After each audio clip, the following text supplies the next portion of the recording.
Good morning મિત્રો। આજે આપણે જોશું ધોરણ 12 કોમર્સની અંદર નામાના મૂળ તત્વો વિષયમાં ચેપ્ટર નંબર 6 ભાગીદારની નિવૃત્તિ એની અંદર આપણે ઉદાહરણ નંબર 15 નો અભ્યાસ કરીશું। તો સૌપ્રથમ એક વખત રકમ વાંચી જોજો। ઉદાહરણ નંબર 15, ગોપી, કૃષ્ણ અને રામ 1/2, 1/3 અને 1/6 ના પ્રમાણમાં નફો નુકસાન વહેંચતા એક પેઢીના ભાગીદારો છે। તેમનું પાકું સરવૈયું નીચે આપેલું છે। એમાં ભાગીદારોના મૂડી ખાતા અને ચાલુ ખાતા બંનેની બાકી આપેલી છે, એટલે બંને આપણે બનાવશું અને મોટા ભાગની અસરો આપણે ભાગીદારોના ચાલુ ખાતામાં આપશું। મૂડી ખાતામાં માત્ર મૂડી ખાતાની બાકી અને વધારા ઘટાડાની અસરો જ આપણે લખશું। એના પછી આગળ આપ્યું છે કે તારીખ 1/4/2017 ના રોજ રામ નીચેની શરતોએ નિવૃત્ત થાય છે। ત્રીજો જે ભાગીદાર છે રામ એ નિવૃત્ત થાય છે અને એની અસરો એટલે કે હવાલા આપણને આપેલા છે અને છેલ્લે આપણને કીધું છે કે ભાગીદારોના ચાલુ ખાતા, મૂડી ખાતા અને નિવૃત્તિ બાદનું પાકું સરવૈયું તૈયાર કરો। એટલે બધા જ ખાતા આપણે ડ્રો કર્યા છે। સૌ પ્રથમ જૂનું પ્રમાણ આપણને અટપટું આપેલું છે 1/2, 1/3 અને 1/6।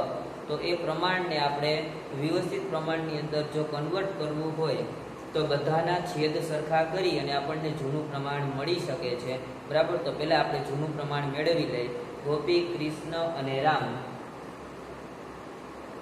ગોપી, કૃષ્ણ અને રામ શું આપણને આપેલું છે 1/2, 1/3 અને 1/6 આવું આપણને આપેલું છે કે એનું આ પ્રમાણ છે। આ પ્રમાણમાં નફો નુકસાન વહેંચતા એક પેઢીના ભાગીદારો છે। તો બધાના છેદમાં આપણે સરખી સંખ્યા લાવી એટલે આપણને જૂનું પ્રમાણ સરખું મળી જાય। તો 6 છે એ બધાના છેદમાં આપણે લાવી શકશું। અહીંયા 2 છે છેદમાં 6 લાવવા હોય તો કેટલા સાથે ગુણાકાર કરવો પડે કે 3 સાથે, એટલે 3/3। અહીંયા છેદમાં 3 છે તો એનો કેટલા સાથે ગુણાકાર કરવો પડે કે 2 સાથે, એટલે ગુણ્યા 2/2। હવે આપણે બધાયના છેદમાં 6 આવી જશે, ગણતરી કરી 3 × 3 છેદમાં 3 × 6, જેમ 2 × 2 છેદમાં 3 × 6 આ તો બરાબર જ છે 1/6। એટલે નફા નુકસાનનું જૂનું પ્રમાણ છે એ 3/2/1 રહેશે। હવે જ્યારે આપણે જૂના નફા નુકસાનના પ્રમાણની જરૂર પડશે ત્યારે આપણે 3/2/1 નો ઉપયોગ કરીશું। હવે આપણે દાખલો ગણવાની શરૂઆત કરી। મૂડી દેવા બાજુએ સૌ પ્રથમ આપણને આપેલું છે મૂડી ખાતા બધા જ ભાગીદારોની બાકી આપેલી છે। એ બાકી આપણે મૂડી ખાતામાં જમા બાજુએ લખી તો જાય અહીંયા મૂડી ખાતામાં જમા બાજુએ લખશું આપણે બાકી આગળ લાવ્યા। આપણને બાકી આપી છે 30,000, 20,000 અને 30,000। એના પછી નેક્સ્ટ વિગત આપણને આપેલી છે મૂડી દેવા બાજુએ ચાલુ ખાતા, એમાં 2 ભાગીદારની બાકી આપી છે। ચાલુ ખાતાની કોઈ પણ બાકી હોઈ શકે, ઉધાર પણ હોઈ શકે અને જમા પણ હોઈ શકે। તો ચાલુ ખાતાની જમા બાકી 2 ભાગીદારને આપી છે, એટલે આપણે ચાલુ ખાતામાં જમા બાજુએ જાય, બરાબર। અહીંયા લખી ચાલુ ખાતા બાકી આગળ લાવ્યા। કયા 2 ભાગીદારની બાકી આપી છે તો કે ગોપી અને રામ 8,000 અને 10,000। તો કૃષ્ણમાં ડેશ, ગોપીમાં 8,000 અને 10,000। એના પછી છે આકસ્મિક અનામત। આકસ્મિક અનામત આપણને 12,000 આપેલી છે, એ જૂના ભાગીદારો વચ્ચે જૂના પ્રમાણમાં વહેંચાય। તો જૂના ભાગીદારોનું જૂનું પ્રમાણ આપણે મેળવી લીધું છે 3/2/1, એના પ્રમાણમાં આપણે વહેંચશું। હંમેશા એ મૂડી ખાતામાં જમા બાજુએ આવે, બરાબર। પણ મૂડી ખાતા આપણે સ્થિર પદ્ધતિએ રાખી છે, એટલે ચાલુ ખાતા બનાવેલા છે તો આપણે ચાલુ ખાતામાં એની વહેંચણી કરશું। એટલે ચાલુ ખાતામાં વહેંચણી કરી તો ચાલુ ખાતામાં જમા બાજુએ જાય, ત્યાં લખી આકસ્મિક અનામત ખાતે હવે આપણને આકસ્મિક અનામતની રકમ કેટલી આપેલી છે કે 12,000 આપેલી છે. એને આપણે 3:2:1 ના પ્રમાણમાં વહેંચવાનું છે. તો આવશે 6,000, 4,000 અને 2,000.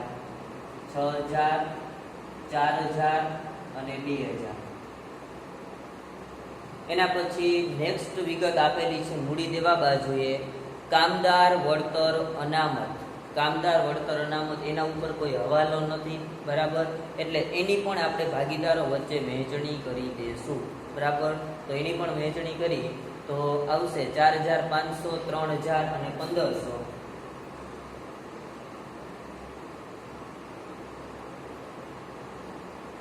આ લખશું આપણે કામદાર વળતર અનામત ખાતે. એના પછી નેક્સ્ટ છે રોકાણ વધઘટ અનામત, બરાબર. એ આપણને આપેલું છે 15,000. તો એના ઉપર હવાલો નથી, પણ પાકા સરવૈયામાં મિલકત લેણા બાજુએ આપણને છૂપો હવાલો આપેલો છે. એની અંદર આપણે જોઈ રોકાણો કાઉન્સમાં લખ્યું છે બજાર કિંમત 15,000, એટલે કે અત્યારે હાલમાં રોકાણોની બજાર કિંમત 15,000 થઈ ગઈ છે, બરાબર. અને રોકાણોની કિંમત કેટલી હતી તો કે 40,000. તો એની આપણે હવાલાની અસર આપશું એટલે રોકાણ વધઘટ અનામતનો ઉપયોગ થશે. તો રોકાણોની આપણે અસર આપી દઈએ. મિલકત લેણા બાજુએ રોકાણો 40,000 આપેલા છે આપણને, એટલે 40,000 લખી. અને કાઉન્સમાં એમ છે કે બજાર કિંમત 15,000 છે, તો બજાર કિંમતે આપણે દર્શાવી એટલે 25,000 નો ઘટાડો થશે. તો લખશું માઇનસ ઘટાડો 25,000, એટલે 12ના કોલમમાં 15,000 આવી જશે. એટલે વર્તમાન કિંમત બજાર કિંમત આવી ગઈ 15,000. પણ 25,000 નો ઘટાડો, રોકાણોનો ઘટાડો એ આપણું નુકસાન છે, બરાબર. તો એના માટે રોકાણ વધઘટ અનામત આપણને 15,000 આપેલી છે. તો આ 25,000 નું નુકસાન છે એ 15,000 માંથી માંડી વાળી એટલે 15,000 રૂપિયા વસૂલ થઈ ગયા. પણ 10,000 નું હજી નુકસાન રહ્યું. એ 10,000 નું નુકસાન આપણે પુનઃમૂલ્યાંકન ખાતામાં ઉધાર બાજુએ દર્શાવશું. તો પુનઃમૂલ્યાંકન ખાતામાં ઉધાર બાજુએ થાય ત્યાં લખશું રોકાણો ખાતે 10,000. હવે રોકાણ વધઘટ અનામતનો ઉપયોગ થઈ ગયો છે એટલે હવે આપણે એની વહેંચણી કરશું નહીં. એના પછી આપ્યું છે લેણદારો 23,000, બરાબર. તો લેણદારો છે એમના લખશું, હવાલો નથી, મૂડી દેવા બાજુએ લેણદારો 23,000. એના પછી નેક્સ્ટ વિગત છે ઘાલખાધ અનામત, બરાબર. તો એના ઉપર હવાલો છે એટલે કે દેવાદારો ઉપર હવાલો છે. તો પહેલા આપણે દેવાદારો લઈ લઈએ. મિલકત લેણા બાજુએ દેવાદારો, મિલકત લેણા બાજુ દેવાદારો આપણને આપેલા છે 26,000. એના ઉપર હવાલો છે, હવાલા નંબર 3 છે. દેવાદારો પર ઘાલખાધ અનામત 15% રાખવી. તો 26,000 ના 15% આપણે ઘાલખાધ અનામત રાખશું, બરાબર. તો લખી માઇનસ ઘાલખાધ અનામત 15%, 26,000 ના 15% એટલે 10%, 2600 પ્લસ 5%, 1,300, 2600, 3,900, 3900. તો 3900 રૂપિયા આપણે બાદ કરી એટલે આવશે 22,100. એ આપણે 12ના કોલમમાં લખી નાખી. હવે ઘાલખાધ અનામતની આપણે અસર આપી. ઘાલખાધ અનામત આપણને આપેલી છે 8,000 અને ઘાલખાધ અનામત કેટલી થઈ ગઈ તો કે 3,900. પહેલા ઘાલખાધ અનામત, જૂની ઘાલખાધ અનામત પાકા સરવૈયામાં 8,000 આપેલી છે. એ 8,000 માંથી અત્યારે ઘાલખાધ અનામત 3,900 થઈ ગઈ, બરાબર. તો કેટલાનો ઘટાડો થયો તો કે 4,100 રૂપિયાનો ઘટાડો એ આપણે પુનઃમૂલ્યાંકન ખાતામાં જમા બાજુએ લખશું, બરાબર.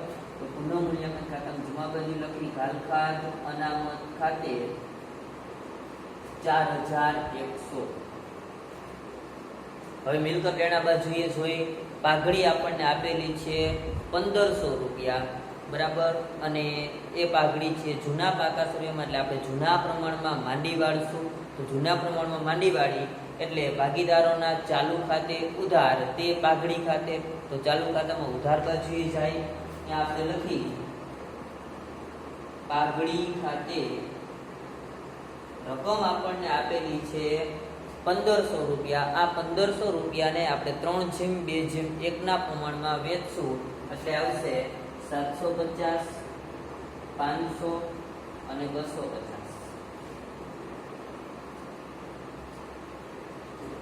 એના પછી ટ્રેડમાર્ક આપેલું છે, એના ઉપર પણ હવાલો છે. ટ્રેડમાર્કની કિંમત 18,000 આપી છે. હવે હવાલા નંબર 2 છે, ટ્રેડમાર્કની કિંમત 40% સુધી ઘટાડવી.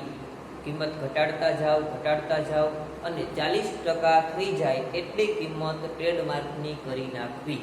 બરાબર, તો 40% કિંમત આપણે રાખી તો 60%નો ઘટાડો.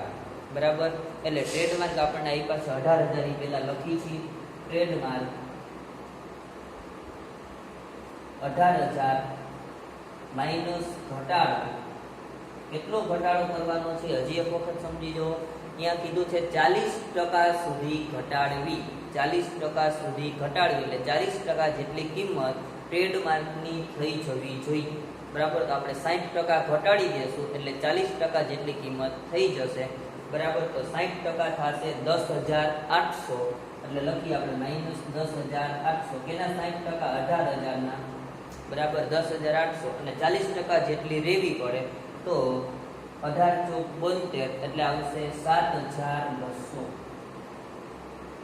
રેડી, તો 40% જેટલી કિંમત રહી ગઈ તો કે હા 7,200 આવી ગયા. તો ઘટાડો કેટલાનો કરવો પડે?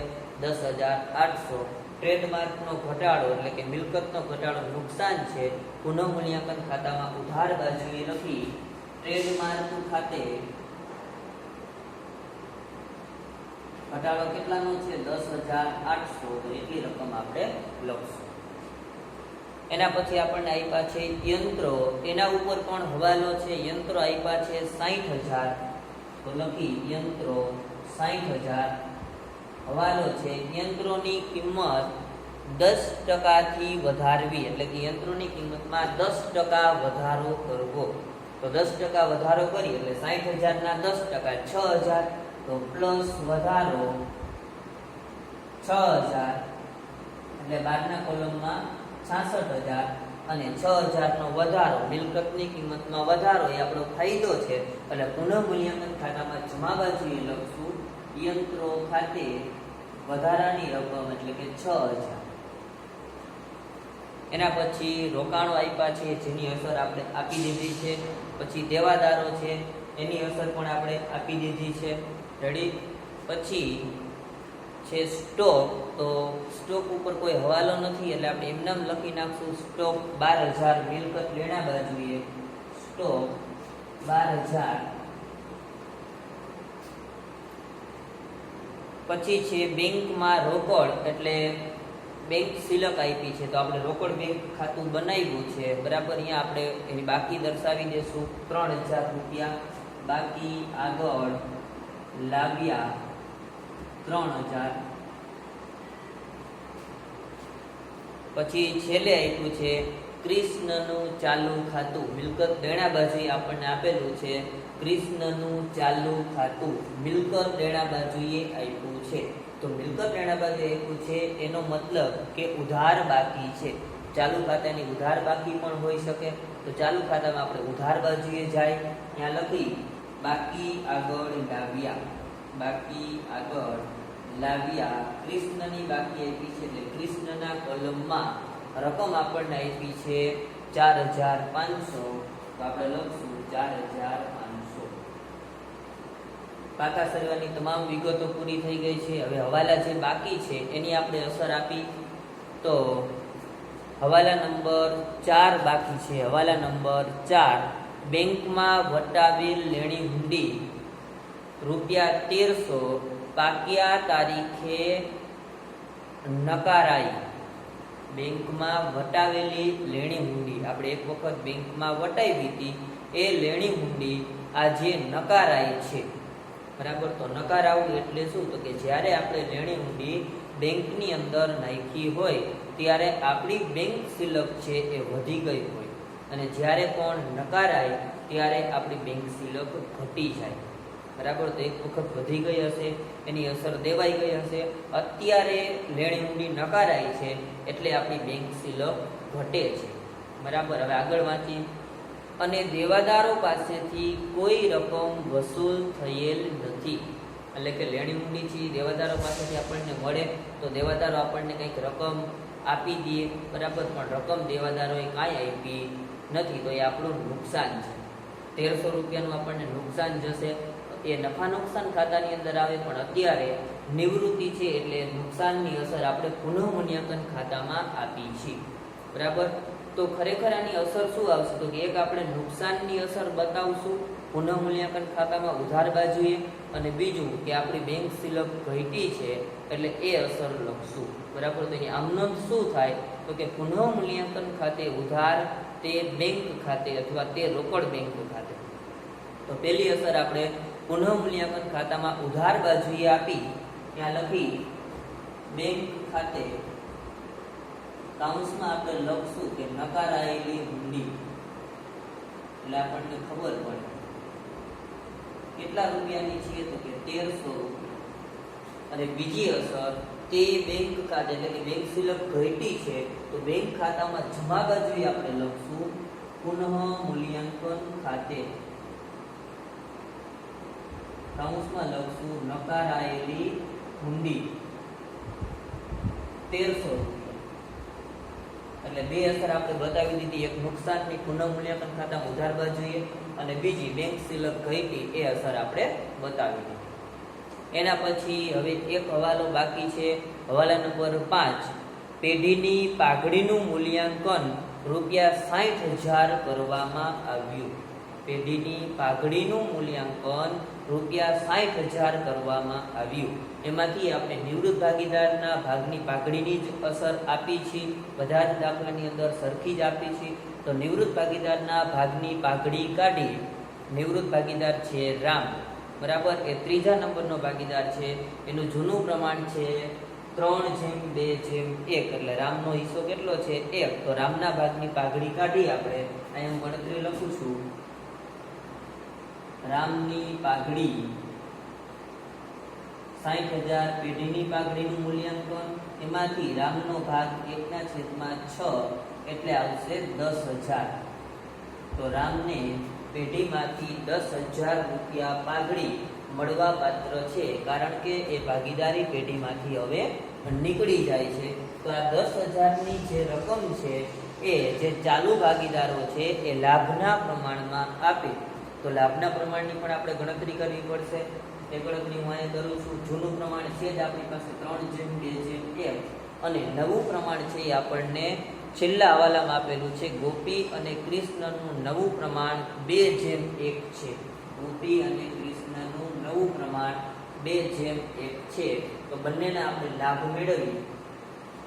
પહેલા આપણે લાભ મેળવશું ગોપીનો, બરાબર. તો ગોપીનો લાભ બરાબર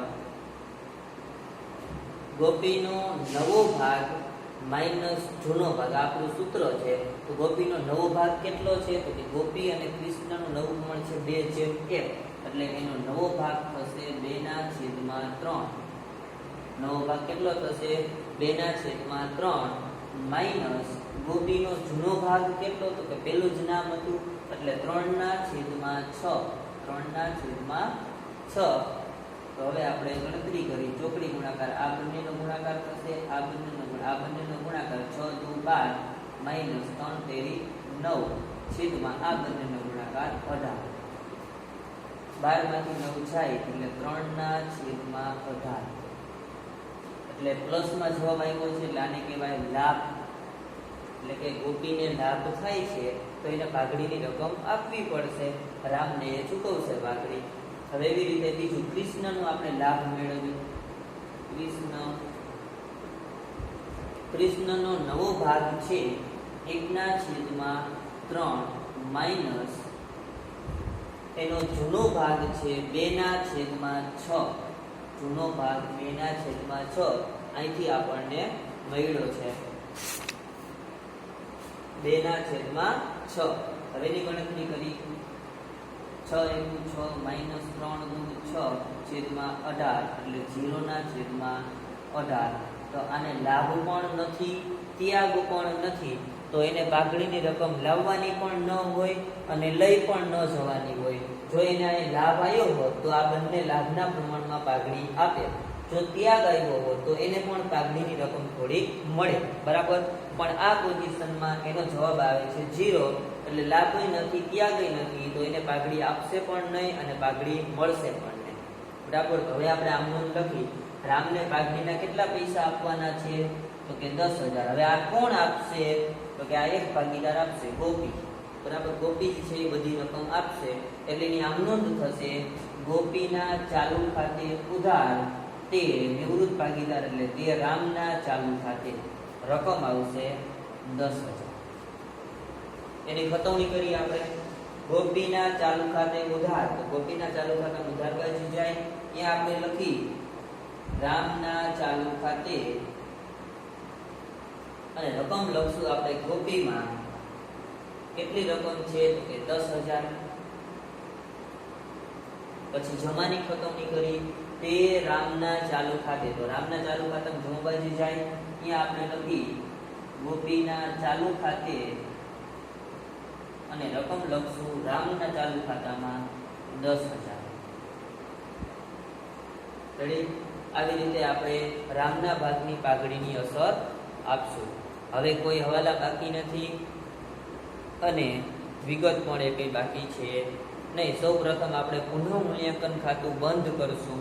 તો પુનઃ મૂલ્યાંકન ખાતું આપણે બંધ કરી એટલે આપણને ઉધાર બાજુનો સરવાળો વધારે આવે છે 23,100. 23,100.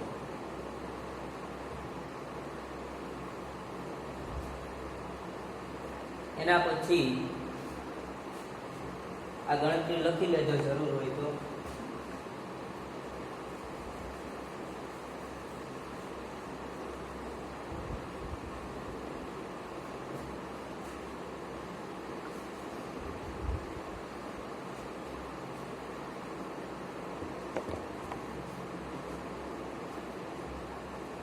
સોરી 22,100 આવશે. 10 ને 10 20, 20 ને 21 ને 22,100.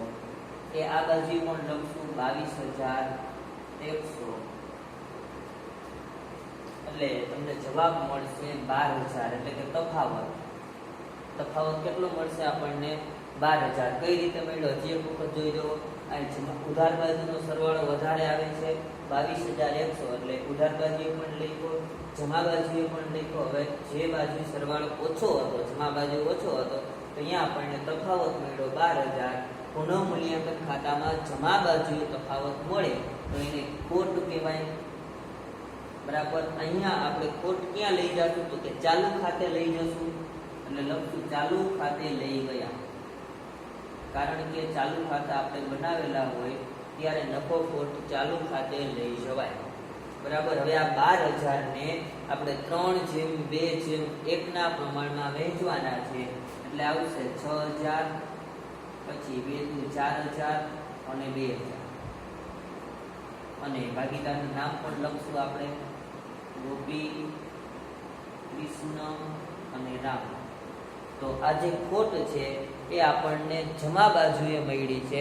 હવે ચાલુ ખાતામાં કઈ બાજુ લખશું? તો કે ઉધાર બાજુએ. ચાલુ ખાતામાં ઉધાર બાજુ લખી પુનઃ મૂલ્યાંકન ખાતે કાઉન્સમાં લખશું ખોટ 6,000, 4,000 અને 2,000. હવે ચાલુ ખાતા બંધ કરશું. ચાલુ ખાતા જ્યારે નિવૃત્ત કોઈ ભાગીદાર થતો હોય ત્યારે ખાસ મહત્વની બાબત યાદ રાખજો કે એના જે ચાલુ ખાતાની બાકી મળે છે એને આપણે મૂડી ખાતામાં ટ્રાન્સફર કરશું અને મૂડી ખાતેથી એનો વહીવટ થશે. એટલા માટે નિવૃત્ત ભાગીદારના ચાલુ ખાતાની જે બાકી મળે એ આપણે એના મૂડી ખાતે લઈ જાય છીએ. તો નિવૃત્ત ભાગીદાર કોણ છે? રામ. બરાબર. તો રામનું આપણે ચાલુ ખાતું બંધ કરી, રામનું ચાલુ ખાતું બંધ કરી રામ 23,500 મળશે તમને. 23,500 જમા બાજુનો સરવાળો. હવે અહીંયા પણ લખશું 23,500. રેડી? એમાંથી ઉપરના 2000 અને 250 છે એ બાદ કરવાના છે, એટલે તમને મળશે 21,250. 21,250. ત્યાં આપણે લખશું શું મેં કીધું કે ચાલુ ખાતામાં જે નિવૃત્ત ભાગીદાર છે એની જે બાકી મળે એ બાકી તમારે શું કરવાનું છે તો કે એ બાકી એના મૂડી ખાતે લઈ જવાની છે. એટલે આપણે લખશું રામના મૂડી ખાતે. રામના મૂડી ખાતે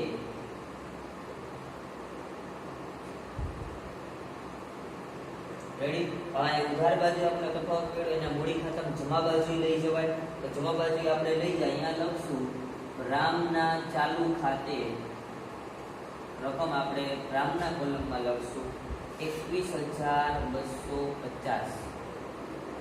આવી રીતની અસર આપણે આપવી પડશે.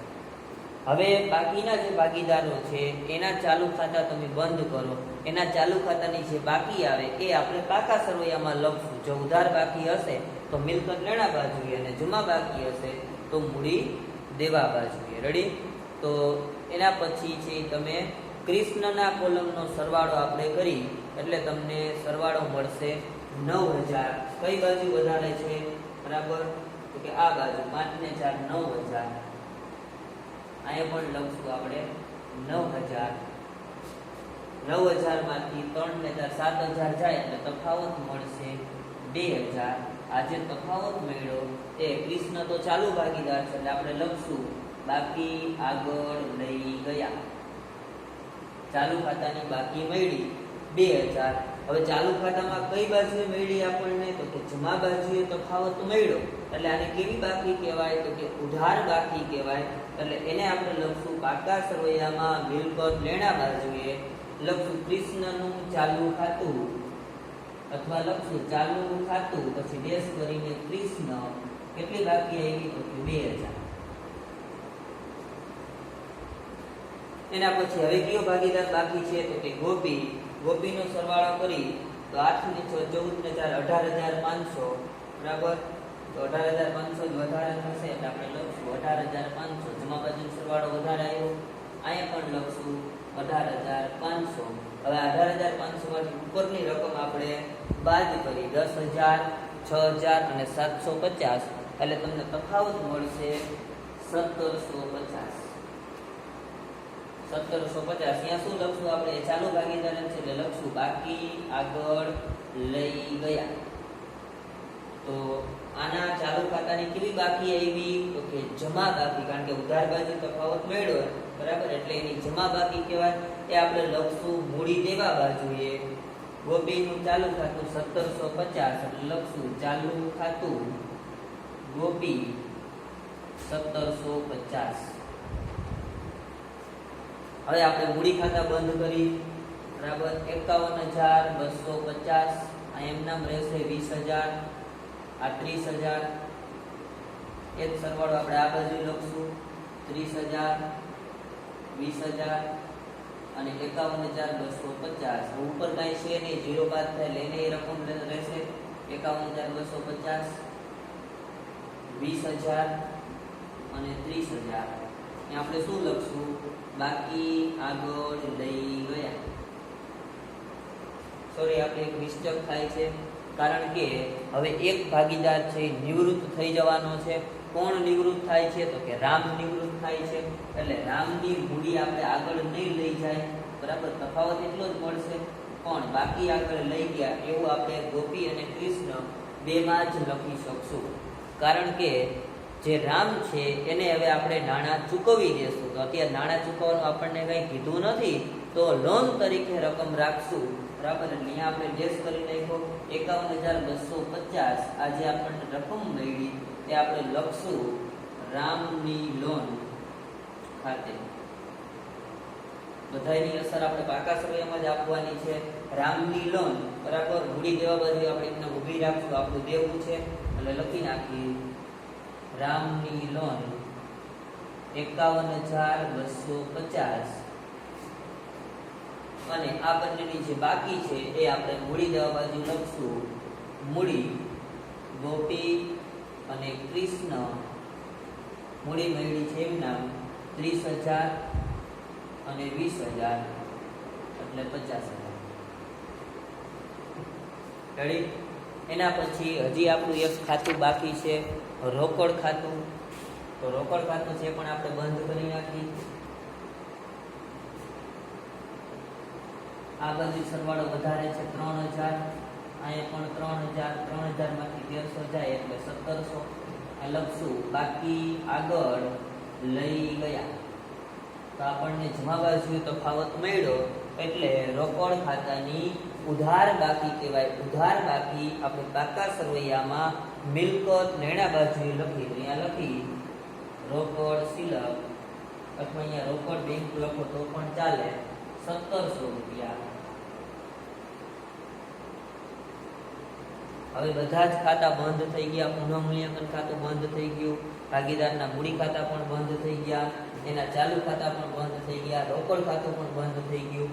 હવે પાકા સરવૈયાનો સરવાળો આપણે કરવાનો રહેશે. બરાબર? તો એનો સરવાળો તમે બંને બાજુએ કરશો એટલે 1,26,000 આવશે. કેલ્ક્યુલેટરમાં સરવાળો તમે કરતા રહેજો એટલે ખબર પડે દાખલાનો જવાબ આવ્યો છે કે નહીં. Thank you.